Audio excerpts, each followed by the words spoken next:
Hello, and welcome to Frostbytes, a gaming podcast. Here with your hosts, Cassie Mann, that's me, and the one and only Spencer McPhee. Hiya. How's it going? I'm great. How are you? I'm doing dandy. Just dandy? Just dandy. That's great to hear. Yeah. What you been up to? I've been working on YouTube videos. Yeah. Been You've uploaded twice since our last pod, right? at least. Yeah. Yeah. Right? You had the desk? I had the stand. Actually, that means three. That's I've three. uploaded the standing desk one. I had a new microphone from Fi-Fi. Yes. And I forgot about that one. I just uploaded the Nixie Hyperion. Yeah. This little Yeah. That's such a cool controller. little Switch controller. Yeah. Pretty cool. And these are all things that brands just like sent to me Yeah. and wanted me to review. So pretty cool. Happy, honored to be able to do that. Yeah, man. That's What huge. about you? I heard you got a new gig? I suppose I have a new gig. Yeah. Cat's out of the bag now. Cat's out of the bag. I guess I started a job as a video game guide writer for a website called thegamer.com. So I have 3 guides out as of today. All 3 of them are about Balatro. Surprise, surprise. Surprise, surprise. The game we've talked about every pod since it came out. Since I heard about it, basically. But anyway, I mean, the I don't know, Balatro came out like in February or March, I want to say. And so they've already had other writers on the site cover aspects of it. But I was able to write some guides about some of the like later game stuff in Balatro, Cool. which was really cool. And yeah, I hope it's well received, and I'm looking forward to do more guides. But I also think I need to like move on from Balatro and write about some other games. Right. But yeah, it's been fun so far to Sweet. to Well, do. I've been reading your guides. I don't know anything about Balatro, but they seem interesting and very informative. Thanks. So I'm excited to see what else you come up with. Yeah. Otherwise, I guess I rolled credits on Animal Well. Oh. And that was so fun. And I'm not done with it by any means. There's some like, I guess, post-game like collectible stuff that you can do. Right. So that's kind of the next step for Animal Well. Mm-hmm. But just, yeah, even just like if you wanted to play that game and like just play to credits, it's a really great Metroidvania. Sweet. That's awesome. Yeah. Have you been playing anything in the last month? Yeah. I've been playing a lot of Mario Odyssey, Nice. a game that was on my backlog for a while and finally got around. I started it a little bit ago, but I haven't finished it yet, but I've got most of it done at this point. Sweet. And it's been so much fun. And then I've also been playing a lot of Pokemon Emerald. Hell yeah. Love it. I love that. Love to play it. What are some of your recent accomplishments in Pokemon Emerald? Well, I got Rayquaza. Nice. Yep. Big money. Seeing that.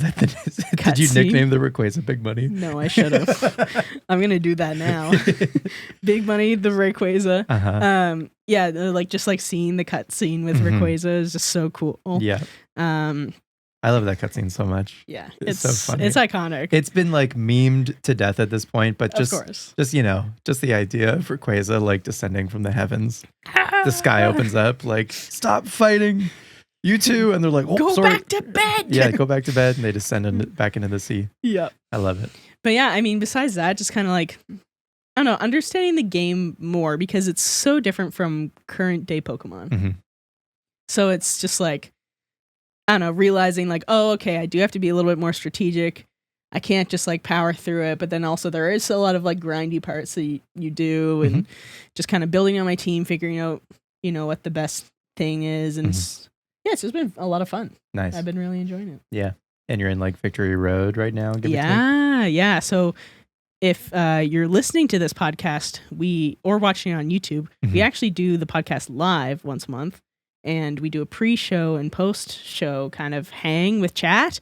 And the pre-show today, we were playing Pokemon Emerald. Yeah. So if you are interested in hanging out with us, come watch it live on Twitch. Yeah. You can hang out before and after. Yeah. It's a good time. Yeah. But today, we've got a little bit of a different episode. Yeah. We're not talking about news. We're not talking about any games in particular, really. This is kind of more of like an all-purpose, almost educational episode. Yeah, which I is kind of guess. cool. Yeah, Kind of ties in with your new gig that you're doing, you know? it's a little bit. Yeah, I guess I'm Teaching people how to be gamers. a little bit in guide mode, I suppose. Yeah. Today we're talking about genres, video game genres, and like what they mean, what they are, what they're for, and like basically, if I don't know, if you talk to people about video games or if you listen to video game podcasts or whatever, and maybe you hear if, like just a word, someone like describe a game with a word. Well, like you just said that Animal Well was a Metroidvania. Right. So like what the heck What is the hell does that mean? Yeah. Yeah. Basically just like, removing any barriers, I guess, or trying to explain or help you understand like what that means, what it is derived from. And even just in terms of like making new gaming friends and like describing yourself as a gamer, a lot of people be like, oh, what kind of games do you play? Yep. You can be like, I play JRPGs. Yes. I play first person shooters, kind of like whatever. And so, yeah, you can have an idea of like what you enjoy playing already, and you can seek out other games in similar genres to what you already know you like. So it's just like, I don't know, helpful to know, but like a lot of genres, I think, they're not necessarily intuitive. So yeah, just I thought it'd be neat to talk about genres a little bit. Great. I So, love this idea. Since you mentioned like talking to other people about games that you enjoy, do you know like the genres that you typically gravitate towards? Like not really. I guess like in general, I guess it's kind of RPG. Right. But like what is like But what does that that's so broad. It's so exactly. It is so broad, but like usually I'll say like, "Oh, I love like, adventure-based games." Yeah. Like that's kind of what I will describe my type of gaming that I like as. Right. That I love adventure-based games. Yeah. Also very broad. But also very broad. And then I'll say like, I love Pokemon, Zelda, I like Spider-Man, and then I also play Fortnite, like that kind of stuff. Yeah. But it's I don't have good vocabulary for kind of saying what kind of games I like. Okay. I feel like. Right on. Yeah. I typically gravitate towards JRPGs that are specifically turn-based. Right. And I like platformers. So like platformers. But like usually 2D platformers. Right. And yeah, those genre-wise, I would say, and also card games, I guess. Those I suppose are my big three. And with just saying those genres, do you feel they were descriptive? Like I said, I like 2D platformers. What's a game just from hearing that? And I know you're like you have like some video game literacy already, obviously. Yeah, so when I first hear 2D platforms, the first thing I think of is Mario. That's like the quintessential. Yeah. Yeah, that's a great way because I think. And then when you say turn-based RPGs, I'm like Pokemon. Yeah. Yeah, and I think turn-based is a great descriptor. I think words, I guess, like buzzwords or like jargon or whatever that people will use sometimes in an effort to describe a game that like doesn't really do much. Like sometimes someone will say it's a retro game, it's a AAA game, it's a indie game, and like that I guess can give an idea of like, I don't know, maybe you can picture in your head development. Yeah, like AAA, I guess you can think of it as being usually for AAA. I feel like a lot of people's immediate thoughts would be like, okay, high fidelity graphics. Yep. Like more realistic style. Yep. I guess. I don't know how else to describe I think it, higher fidelity, higher production value, where indie is just, derived from independent, which usually means a smaller scale game, perhaps not money. Sorry? Not as much money. Not as much money put into it, absolutely. Perhaps graphically not as impressive, but like sometimes graphically and stylistically because of restraints, really, really cool. Yes. Which is which is a strength for a lot of indie games. Absolutely. And then retro, I guess you would think of like 8-bit, maybe arcade, like Pac-Man Totally. would like come to mind. Tetris would come to mind for retro. So I guess that it's maybe a little bit more descriptive than I gave it credit for initially, but still doesn't necessarily like, you need other descriptors to go along with those things. So I picked out, for instance, the game Minecraft, which I think you could describe as a first-person 3D open world sandbox survival game. And that's like a lot of like words. That is right? a lot of words. It's probably, I'm doing this kind of for like educational purposes. I don't know that I like would ever describe Minecraft in that way. Yeah, if someone like came up to you on the street and be like, what kind of game is Minecraft? Yeah, I think quickly I would say it's a sandbox game. That's also what I would say. Because that to me gets to like the core of what that game is. The core of what the game is. But those other words kind of describe like different things about it. Yeah. But I think, sandbox game is like the biggest descriptor for sure. Mm-hmm. And I think, if that's the main takeaway, I think it's that like get to the, if you can get to the, I don't know, the meat and potatoes, the core, like, which is a good word, of what a game is. Yeah. And then whether you're describing it or if you're looking for games similar to it, finding that one thing I think is good. But I don't know. Maybe this is too much. Maybe this is I don't know.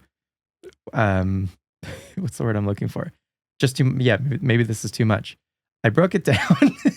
Great. I broke it down to like 4 different things. Let's break it down. Yeah. Because, there could very well be someone listening that doesn't know anything about video games, maybe just getting into it, or like, one of our parents that or someone that has someone in their life that plays Minecraft and they're like, what the heck is this game? Right. How would I tell someone else about it? So let's break it down. Yeah.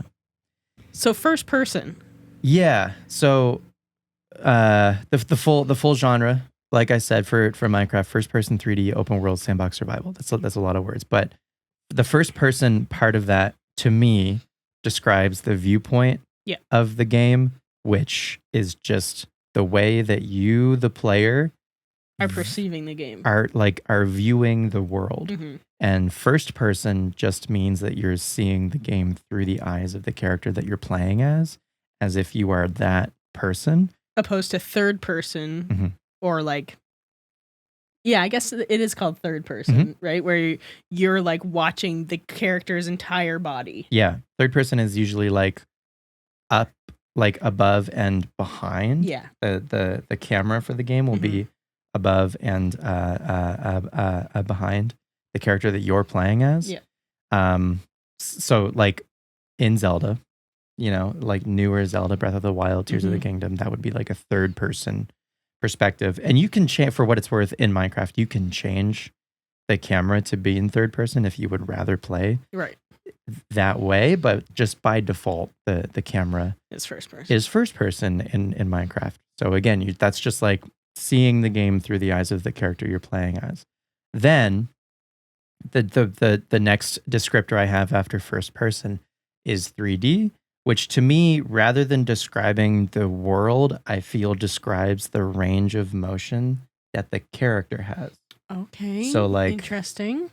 In a game, like a game can be 3D, like the world itself can be 3D, but maybe the character only moves. Right. Like absolutely doesn't have a full 360 range of motion. So I would say the 3D describes the range of motion of the character that you play as. Yeah. And often that also coincides with the world being in 3 dimensions, but I mean, you're not really going to have a 3D movement game that's not 3D world-wise. Yeah. I probably am making it a little bit too confusing, but I just like a game that comes that makes sense though. A game that comes to mind is like Super Paper Mario, where you can swap between 3D and 2D. Right. And then there's a new game coming out actually called The Plucky Squire. That's very similar. Like, that game looks cool. Yeah. Like you start the game on a 2D plane. You're like walking around like inside of a picture book. and then you jump out of the picture book and suddenly you're moving Around everywhere. on top of the book, on top Mhm. of the table that the book is on in 3D space. So like we said before, like Mario is 2D. Classic Because Mario, yeah. It's just classic Mario is 2D because it's going like left to right, Yeah. kind of like in one like horizontal plane or Right. whatever, you know. Yeah. Yeah. And then Mario Odyssey Would be 3D. you've got a full 3D range of motion in a 3D world. Yeah. Then after 3D, we've got open world.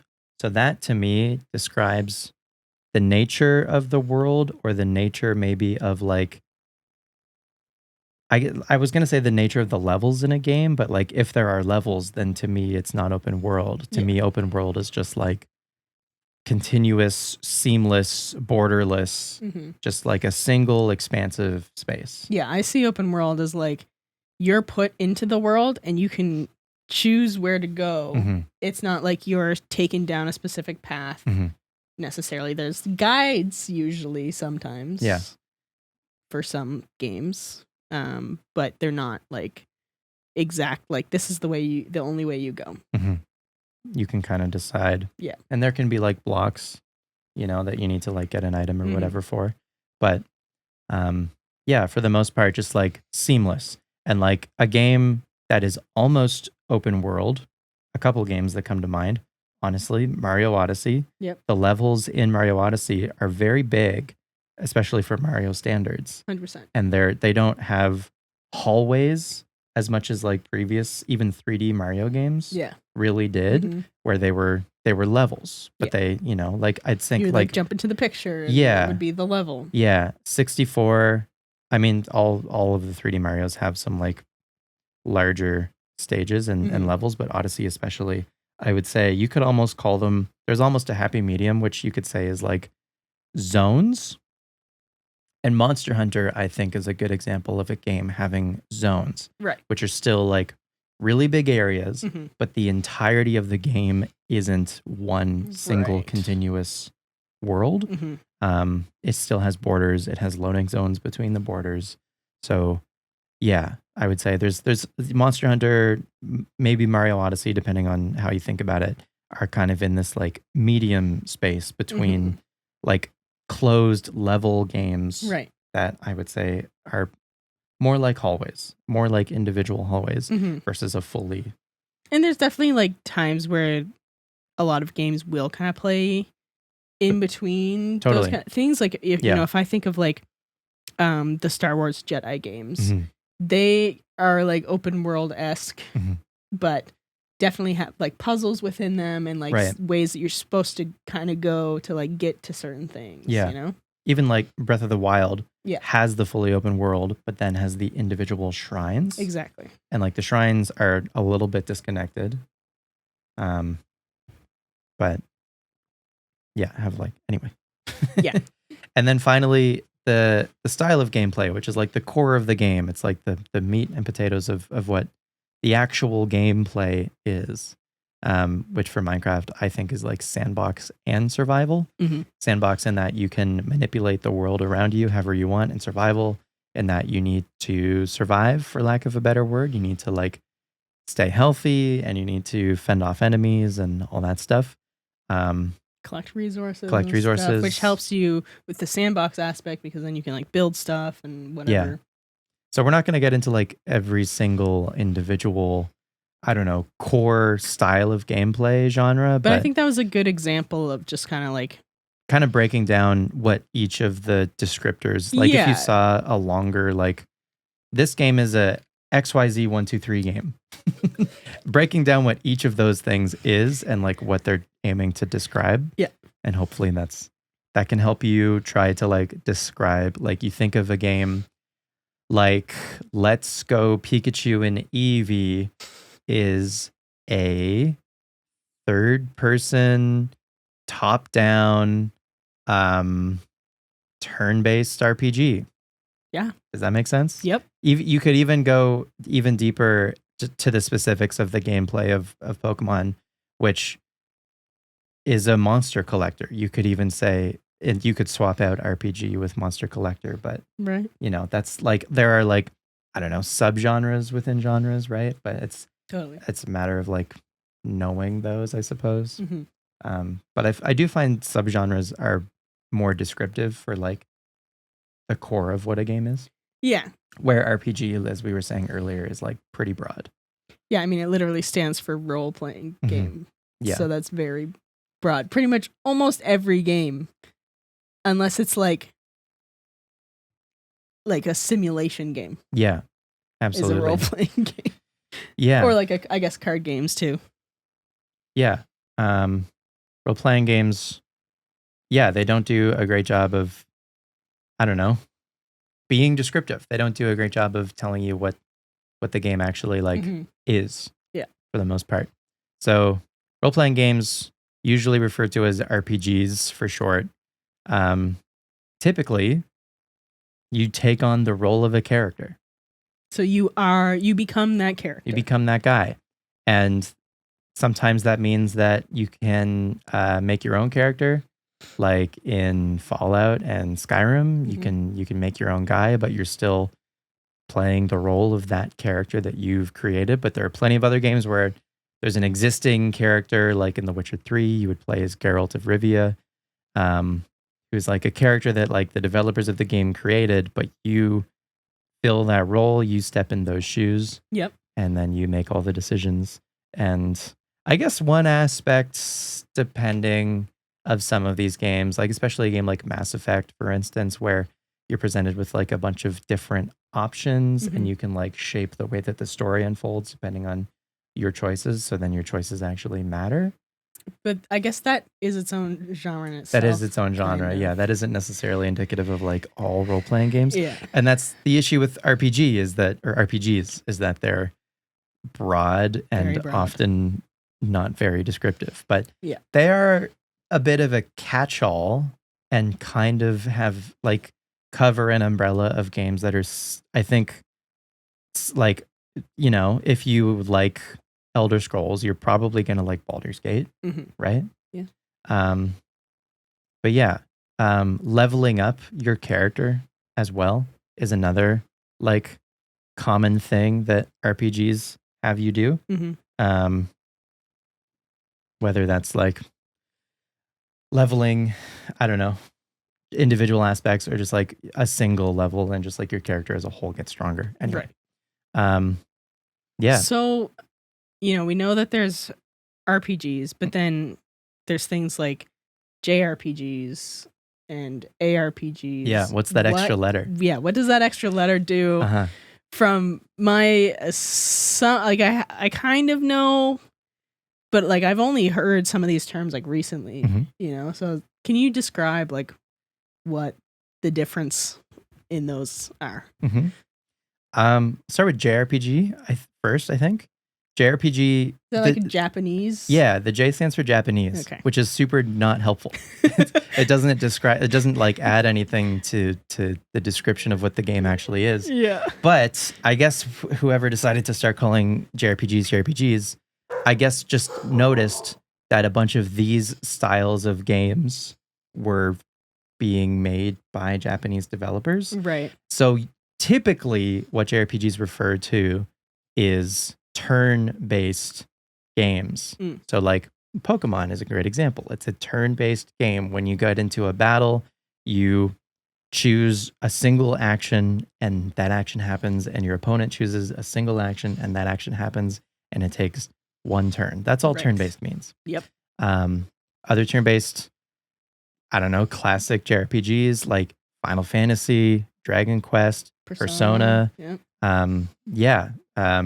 That's all that means for the most part. That does not mean that like an anime looking game is a JRPG. Right. Which that I makes think sense. which I think could be tricky. And I could completely understand someone assuming that based on like if they found out that like the J in JRPG just means Japanese, then like, okay, any game out of Japan is a JRPG. Not even close. Sonic the Hedgehog is not a JRPG. Good to know. Good to know. Anyway, and then ARPG, I think, is more to describe games like Diablo, Torchlight, Warhammer, but then also Japanese developed games like Xenoblade and newer Final Fantasies have been going in this direction, Right. away from the turn-based thing and more towards like actual real-time action, like swinging a sword, like hitting a button, swinging a sword in real time, Okay. having to like dodge enemies, stuff like that. Still having elements of like leveling up your character. That's obviously a huge thing with the Diablo series. So an ARPG, an action It's an role-playing the game A in ARPG stands for action. is more like combat based Yeah. instead of turn based. Yeah, rather than every individual action taking a turn.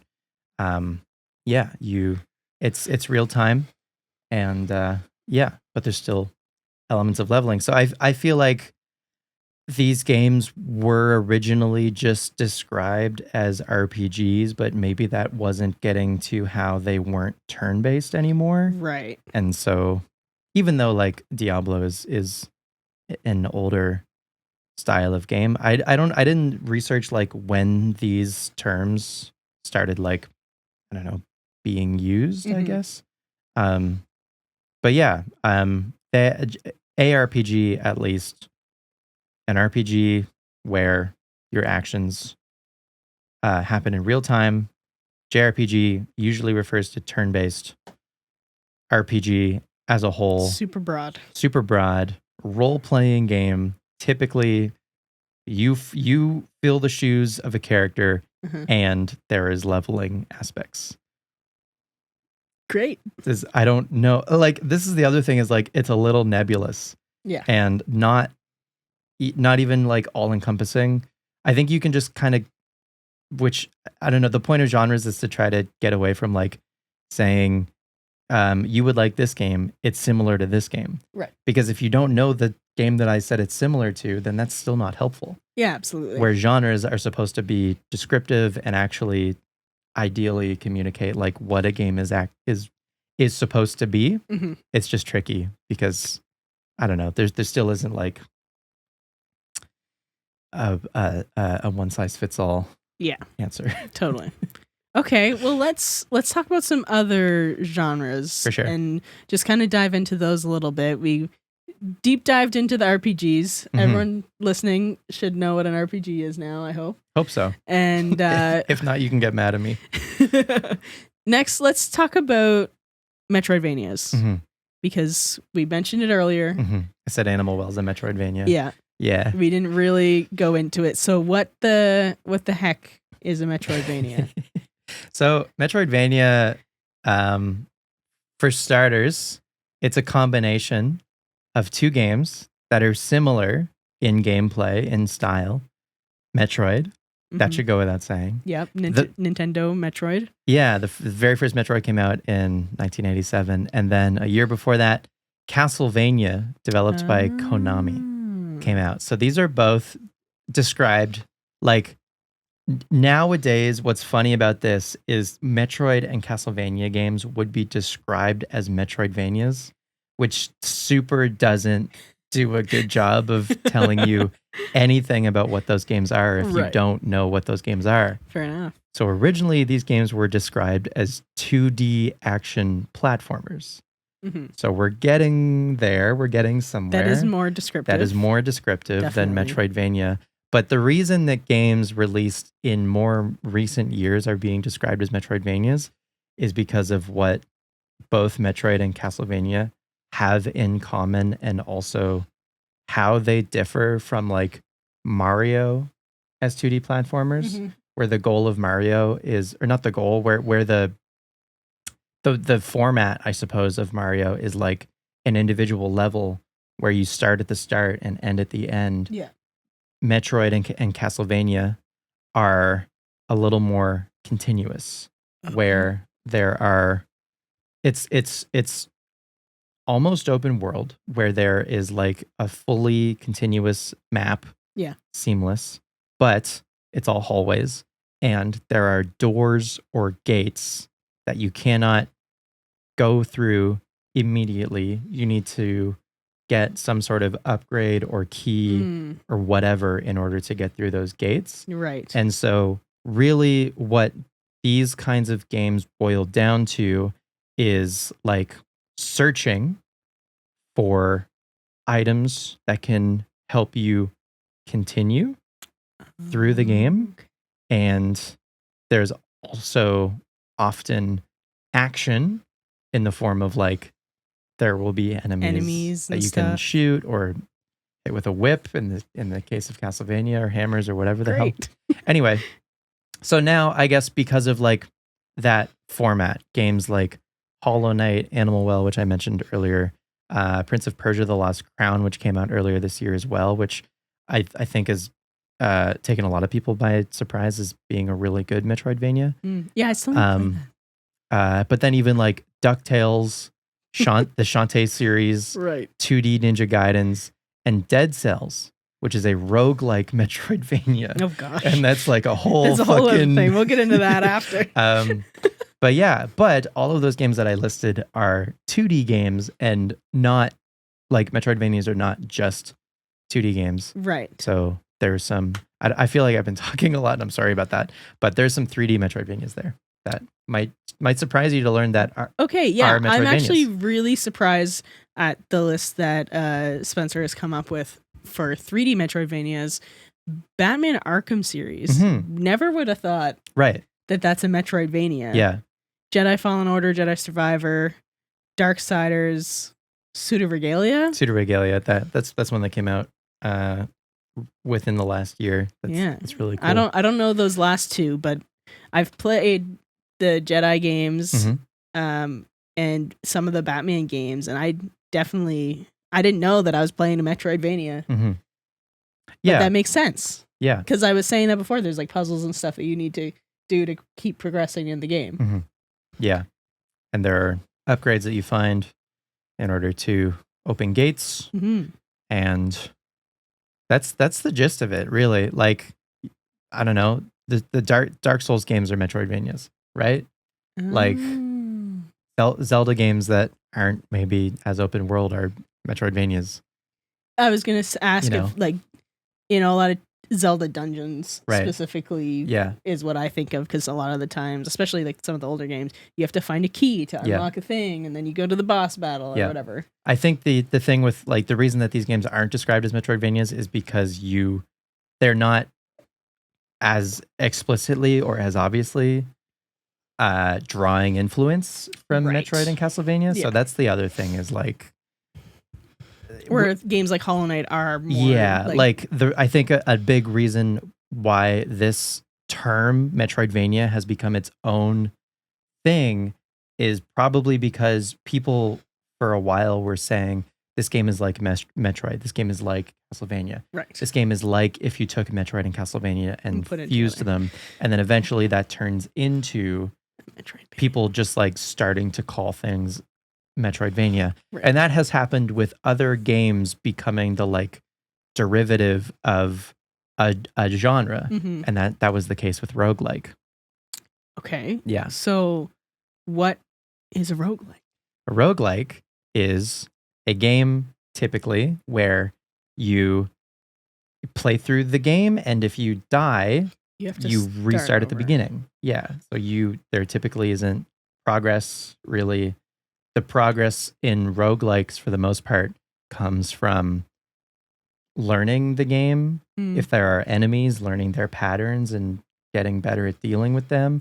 And you sort of gradually get better at getting deeper and deeper into the game. Right. So like you get to a certain point, you die, you go back to the start, and hopefully the next time you get a little bit further. Get a little bit farther, a little bit farther. Every single run, you're making more progress. Exactly.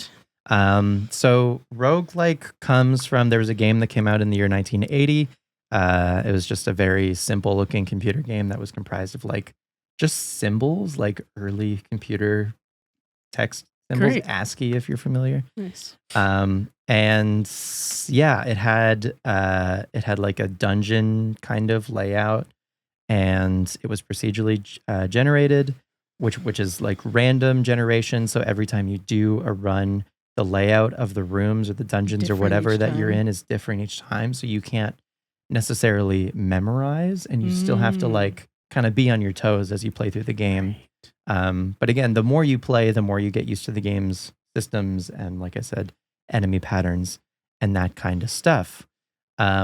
So Yeah, that's where roguelike comes from. And you can actually play the original Rogue it's on Steam for like $5. Oh, the game Again, is it's actually called Rogue. it's That's a amazing. super like primitive game. Yeah. But for like video game history, I think it's really cool That to is like really cool. even just like if you don't want to play it yourself, watch someone play it on YouTube for like 20 minutes Mm-hmm. and you'll get a better understanding of where roguelikes at large come from.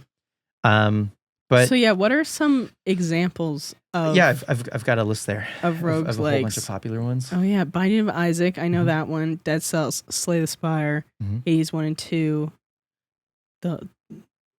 Okay, interesting. Those are the ones that I know. I don't know the other ones. Enter the Gungeon, maybe one of my favorites. Oh, okay. Spelunky 1 and 2, but like the original Spelunky is like a fan favorite of the genre. Rogue Legacy and Vampire Survivors. So these are games where like doing runs has become more of with roguelikes, doing repeat runs has become more of a draw than getting to the end. Right. It's like doing or having different builds that synergize together so that you feel really powerful. Right. And having runs change with different strategies and kind of experimenting with different synergies. Mm-hmm. Vampire Survivors is a really great example of this, where like you pick a different character with a different moveset and abilities and whatever at the very beginning of the run. Right. And you can shape like a strategy and a build around that character.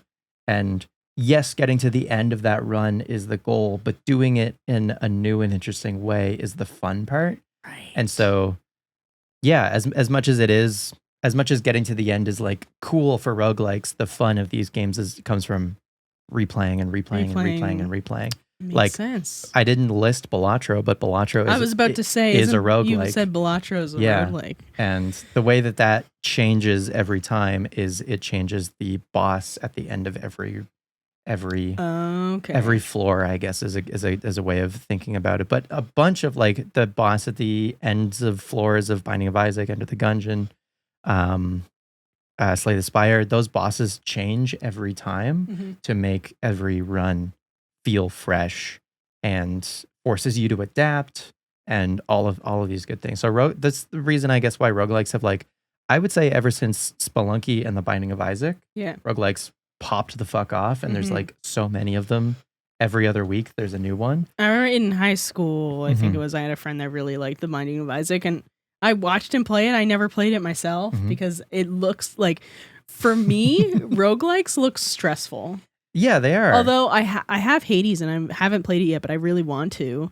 But it's like roguelikes and another genre that we'll talk about after, Souls-likes, seem to be the two like most stressful game genres. And just like, oh no, not for me necessarily. Because the idea of like putting in a bunch of time and making a bunch of progress just to lose it all, like that isn't very enticing to people. Yeah, but enticing for people to watch, probably. Totally, yeah. Oh, yeah. The stakes of that makes it a really good like stream game. Yeah, you know, just people get invested into seeing if a run is gonna like prevail or die. Yeah, and seeing obviously how the person playing is gonna deal with it. But yeah, absolutely, it's stressful because you like it's not like. In most games, when you get to 0 health, maybe you game over, but you just go back to the last save or checkpoint or whatever, right? But yeah, most roguelikes, you go back to the very beginning and you start from scratch. Start at the beginning. There are, since almost in response to this idea of fully restarting from scratch, there are also roguelites. Roguelites, rather than fully resetting you back to the beginning and starting fully from scratch. Like a save spot. They go about it in different ways, but the idea of a roguelite is that you retain some amount of progress from like after you die. So let's say you're playing a rogue. I can't think of any, frankly, at the moment, unfortunately, but like specific ideas. But just like think you play through a run, you pick up a cool item, and then you die. on your next run, you still have that cool item in a rogue light as Cool. just an idea, right? Where in a rogue like hard K, you would lose that sword. Right. So that's the difference. Yeah. Fundamentally between like and light. I hope that makes sense. Great. Yeah. Okay. Well, roguelikes sound stressful. Yeah. Let's talk about Souls-likes now. Even more because stressful. Even more. If you're trying to de-stress, this is stressful. not how you do This it. is not the game for you. No. So like this comes from like games like Dark Souls, Demon Souls. Mhm. They're very difficult. Mhm. And I know that it's similar to roguelikes in a way, Mhm. but that's about all I know. Okay. I've never played them. The Souls, so the Souls part of Souls likes comes from Dark Souls, Demon Souls, but it also, to me, this is more descriptive than even like roguelike.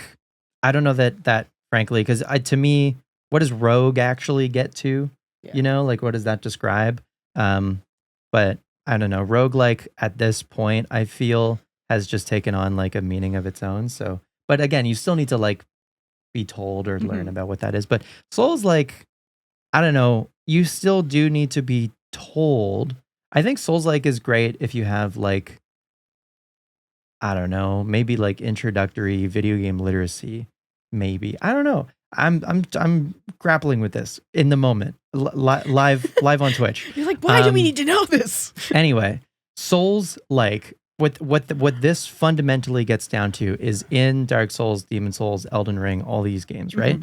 All made by From Software. When you in other games, when you knock out an enemy, you gain experience points, right? And that stays with you, right? And you knock out a bunch of enemies, and you gain experience points, and you level up. In Souls games, you knock out an enemy, and you get souls, which you can almost think of as temporary experience that you need to cash in before it actually takes effect, right? So you can go around, kill a whole bunch of guys in Dark Souls, but until you get to a bonfire and actually put all of your souls towards leveling up, none of those souls are actually making you stronger. And even more cruel, and this is what you were getting to when you said that Souls likes are similar to roguelikes, is this kind of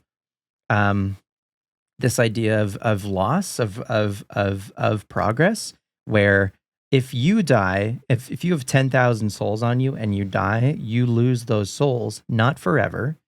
You can go back to where you died, collect those souls again. Right. But if you die on your way back to collecting those souls, then they're gone. Then they're gone. So that is like, that's the even besides like the bosses and everything in Souls games being really difficult, that core idea of experience needing to be cashed in, and also the idea that it can be lost if you die and then you can't get back to it, is like another aspect of what makes these games challenging. Yes, absolutely. This is really cool though, because, you know, now that I'm like learning that this is kind of like the definition of what this game genre is, now I can see this in other games. Right. And yeah, Hollow Knight is a great example. They definitely Team Cherry definitely would have borrowed that idea from Souls games when they were making Hollow Knight, for sure. Another game I still need to play. Great game. Hard game. I gotta play it before the sequel comes out. Yeah. Oh yeah, you got time. I got time. That game, Silksong's never coming out. Anyway, that's the fundamental. That's the core of Souls likes, I guess. So cool. There's some other examples in there, and one that you're playing right now. Jedi Survivor. Yeah. Oh. Yeah. What makes that a soul? I guess I'm not very far in it, but there's something that makes that a Souls like. Okay. Yeah. Okay. Interesting. Good to know. Anyway, I am also like, I could have been wrong about some of this. I probably shouldn't like qualify what I'm saying, but all opinions are your own. Yeah, I guess. I don't know. Your mileage may vary. But I don't know. I feel like if I'm not like dead on, I feel like I'm close Yeah. with a lot of this stuff. Yeah. We talked about first person, third person. Talked about RPGs. I think that's everything that I had like written.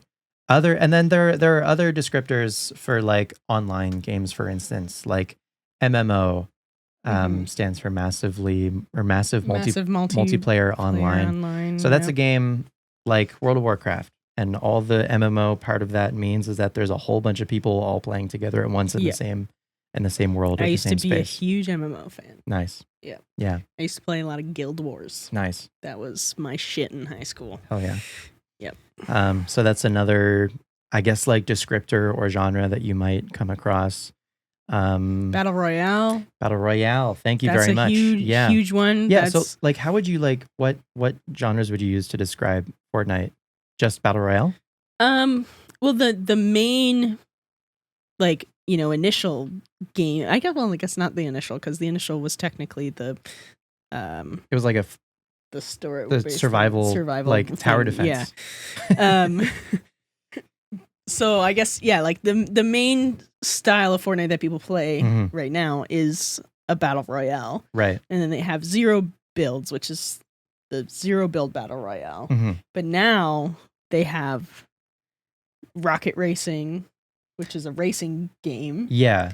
And then they have Fortnite Festival, which is a rhythm game. Yeah. That's one that we haven't touched on. No. Is rhythm game. Well, there are genres that to me I feel are pretty descriptive. Frankly, like can pretty much go without saying. Rhythm like, game meaning no one's going to be like, what genre is NHL 25? Yeah.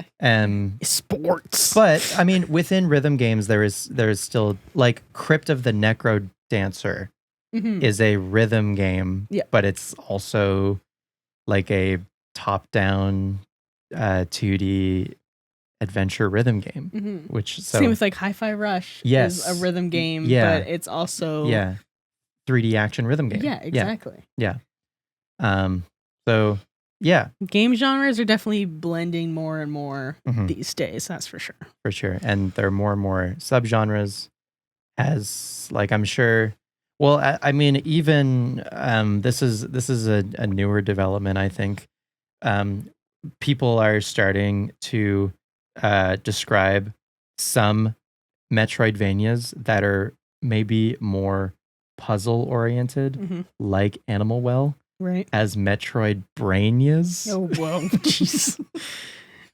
And that's a whole other can of worms. But like, I guess I understand the desire to differentiate, because Animal Well has like way less combat than say Hollow Knight. Right. Then yeah, I would understand. In fact, it's not even that there is less combat in Animal Well. There's none combat. No combat. You like avoid enemies, but you're never swinging a sword back at them, right? No attacking the enemies. Yeah, exactly. So then to that end, it is more puzzle, brain oriented, I suppose. So that's fair. I understand people's desire to create these subgenres to better get to the core of communicating what these games actually are. Human nature likes to label. We things. love to, just to understand things.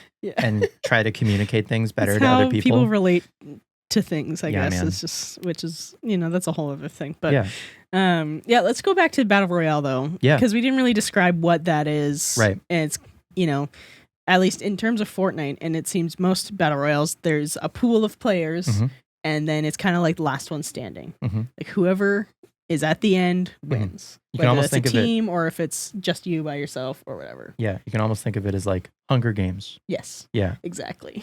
But the unfortunate thing of that is someone would have had to have seen Hunger Games. Yes, true. I'm literally doing what I said I shouldn't be doing. Anyway. Well, we hope that people listening have some sort of pop culture reference. Yeah, I hope so. I don't know if my dad would know what the Hunger Games is or means, but fair. Anyway, whatever. But yeah, Last Man Standing is a great way of putting it. Yeah. Yeah. Yeah. And then there's things like, a game specifically that I'm thinking of is Battlefront 2, which is also very similar to Team Rumble, where it's like, I don't know how to describe it, but it's like there's two teams, like a red team, blue team, whatever, or like in terms of Battlefront, it's Jedi versus the Sith, right? And it's just like, you know, whoever, like you kind of respawn every time, and then whoever has the most points at the end wins. So but you're describing more. I guess that's within. You're describing more the game mode, within Battlefront, and not like to me when I picture Battlefront, to me it's a 3D shooter. Yeah. Would you say that's fair? That is fair. Yep. Okay. And then within that's the game mode. Okay. Then you could get. So it's not really the genre. That's the game mode, right? Where the genre would be a 3D shooter. Yeah. Cool. Okay. Yeah, that's good to be able to differentiate between. Yeah. Is genre versus game mode, I think super fair. Okay. Yeah. Like, creative is a mode in Minecraft, but Minecraft is a sandbox game. As a way to think of it. Yeah. Anyway. Sweet. Yeah. Well, I think that is super informative for, people that don't know game genres, and also for people that do, because like I mean, I wouldn't say that I'm the most versed in video games, but I know a decent amount, and I learned stuff tonight. So sweet. Well, that's good. I think that's helpful. Yeah, I don't know. It feels weird because like I don't have like the best grasp on this, especially genres of games that like I don't know, I don't play or know those games very well. Yeah. So like talking about them is tricky. But yeah, this is, and I probably missed. There's probably like a low hanging fruit. Probably a bunch of genres that we missed. But I feel like these are like a lot of the ones that people are just kind of like, what the fuck does that mean? Yeah, and like there's, especially in recent years, I feel like I covered ones that are maybe more popular or more trending. Yeah. Like open world games lately. That's everything. Yeah. Yeah. Almost. Yeah. So, but so many games that weren't previously. Yeah. There's like series that weren't previously open like world. Zelda and Mario weren't open world before. Right. They are now. Right. Well, do you feel like Odyssey is? Well, I'd say it is more in that middle spot where it has like different like worlds, because you do have to load into it. But then once you're in the world, it is very open. It's and this is the other thing is genres are subjective, right? Like if you feel that a game is a genre for your own sense of like understanding, great. There are, I suppose, well, you know what? It's interesting. The way that Steam tags games with genres is actually like user generated. Oh. So like there was this game, I forget which one, but there was this game that was like coming soon on Steam that fans wanted to be a dating simulator, but it wasn't. But the fans, to try to make it happen, started saying that the game is a dating simulator through the tags on Steam. Of course. So yeah. So, but like, I mean, it makes sense, and it doesn't, like the developer of a game can describe their game the way that they want to. That may not necessarily mean that the players of the game see it that way. Fair enough. But yeah, they have a lot of genres on Steam. Yeah, and Metroidvania, is it in there? Yep. Metroidvania is actually a category on Steam. So like it's not just like a fan term anymore. It's like a legitimate genre that like industry folks use to categorize their games. Great. Which but also is shmup. Shmup is short for shoot 'em up. Yeah. Yeah, that's what is a shmup. A shmup. So that's a game where you usually there will be like swarms of enemies all coming towards you, and you gotta shoot them all. You gotta shoot them all. Yeah. So like Vampire Survivors is a roguelike shmup. Cool. Good to know. Yeah. All right. Well, there you go. Learn something about video game genres tonight. Yeah. That's, you know what, this has been a great thing. Just like if you're on Steam or you're on the eShop or whatever, and you're able to search within a genre, do that. See what games are in a genre. Yeah. And And be like, oh, that's what this that's means. what that is. That's what that is aiming to describe. And then you're going to see some games in a whole bunch of different genres. Yeah. That just means that game falls under several umbrellas. Cool. And that's okay. Sweet. But yeah, hopefully this was helpful. Super helpful. For somebody. Mo is like, I am sad. They're not here like live. They're probably going to listen like after the fact. Yeah. But they were like, this actually sounds like something that I would like to learn about. Right. Because they're relatively new to playing games. So yeah, I don't know. Anyway, maybe this is helpful for. Well, they'll get to listen after. Yeah. And hopefully some other people will learn some stuff too. Yeah, one or two other folks. Yeah. Sweet. Okay. Yeah, Well, man.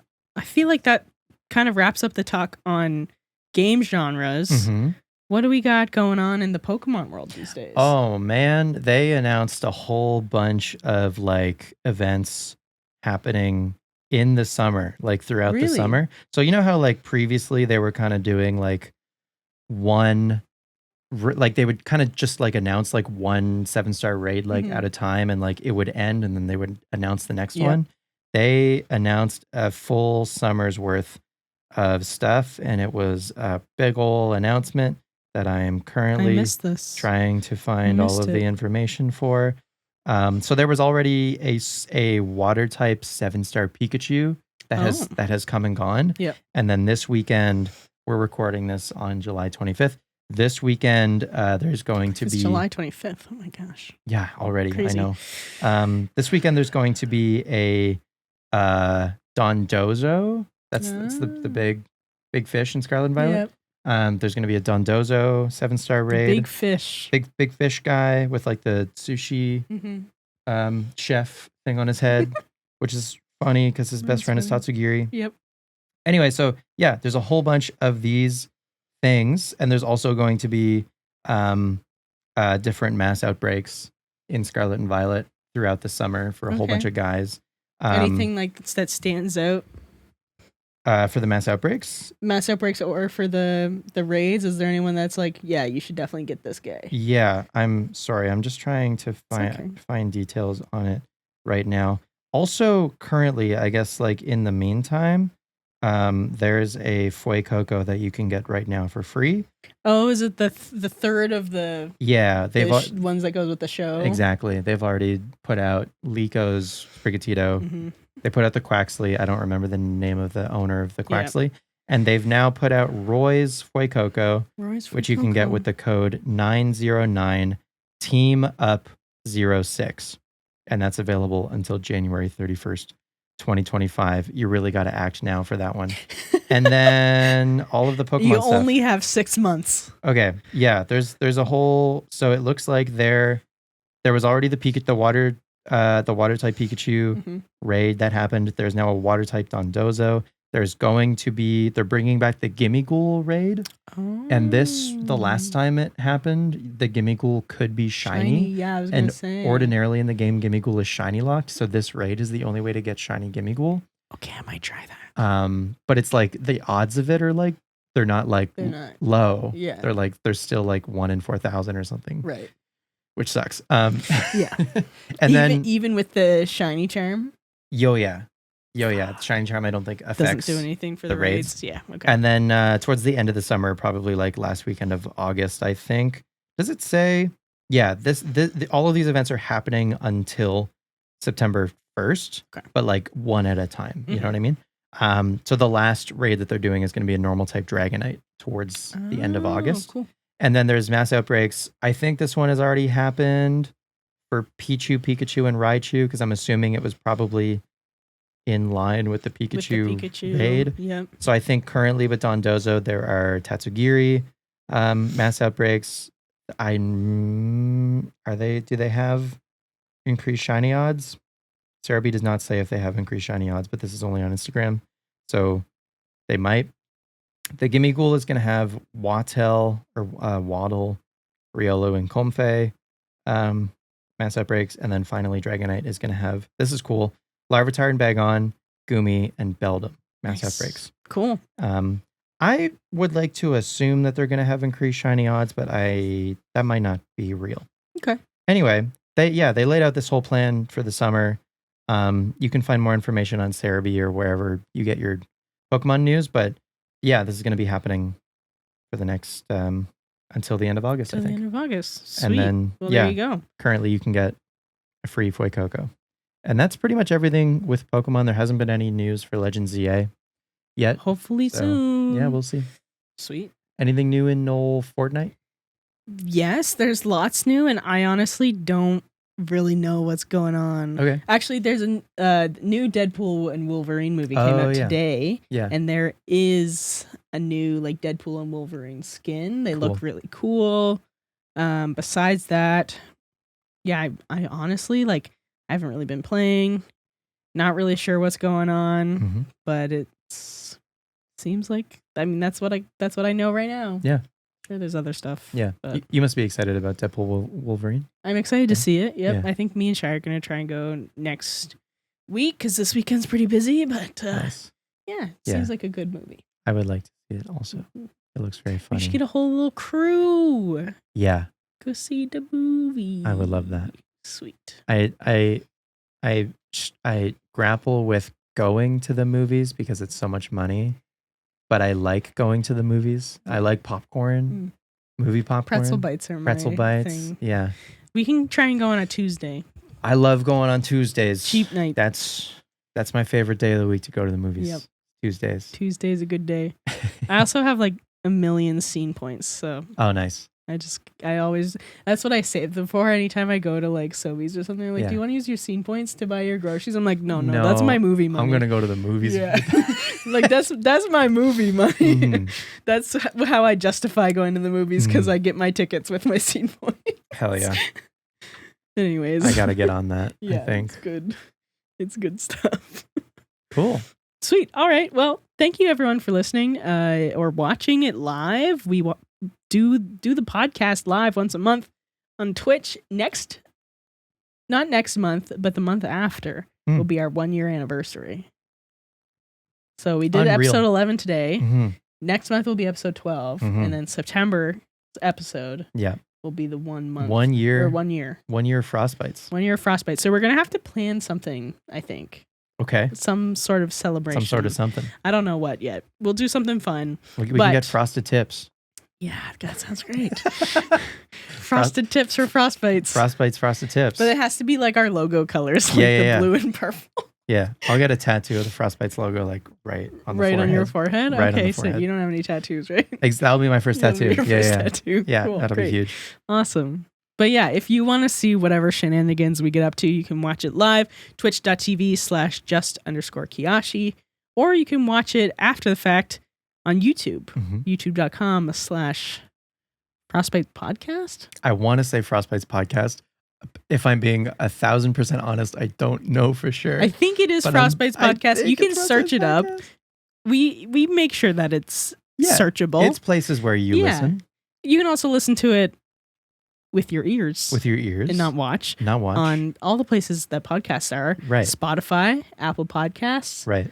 I don't think Google Podcasts exist anymore. No, they folded. Yeah, rest in peace. But those places, it's up. And also follow us on Instagram. I'm going to say follow us on Instagram at Frostbytes Podcast. Sweet. And then I'm going to make Spencer start editing videos. So that our he can post our 1 year anniversary, we're going to make our first post on our Instagram. Yeah. Like, happy birthday. And everyone's going to be like, what do you mean this is day 0? Is that what is that what you mean by happy birthday? We didn't just like get literally birth now. We'll post a year of Frostbytes clips. Okay. No, that'll make sense. And then we can launch the Instagram with a year of Frostbytes clips. That'll be good. Yep. We can do a best of reel. Exactly. Yeah. And then from there we can start. We can actually good plan.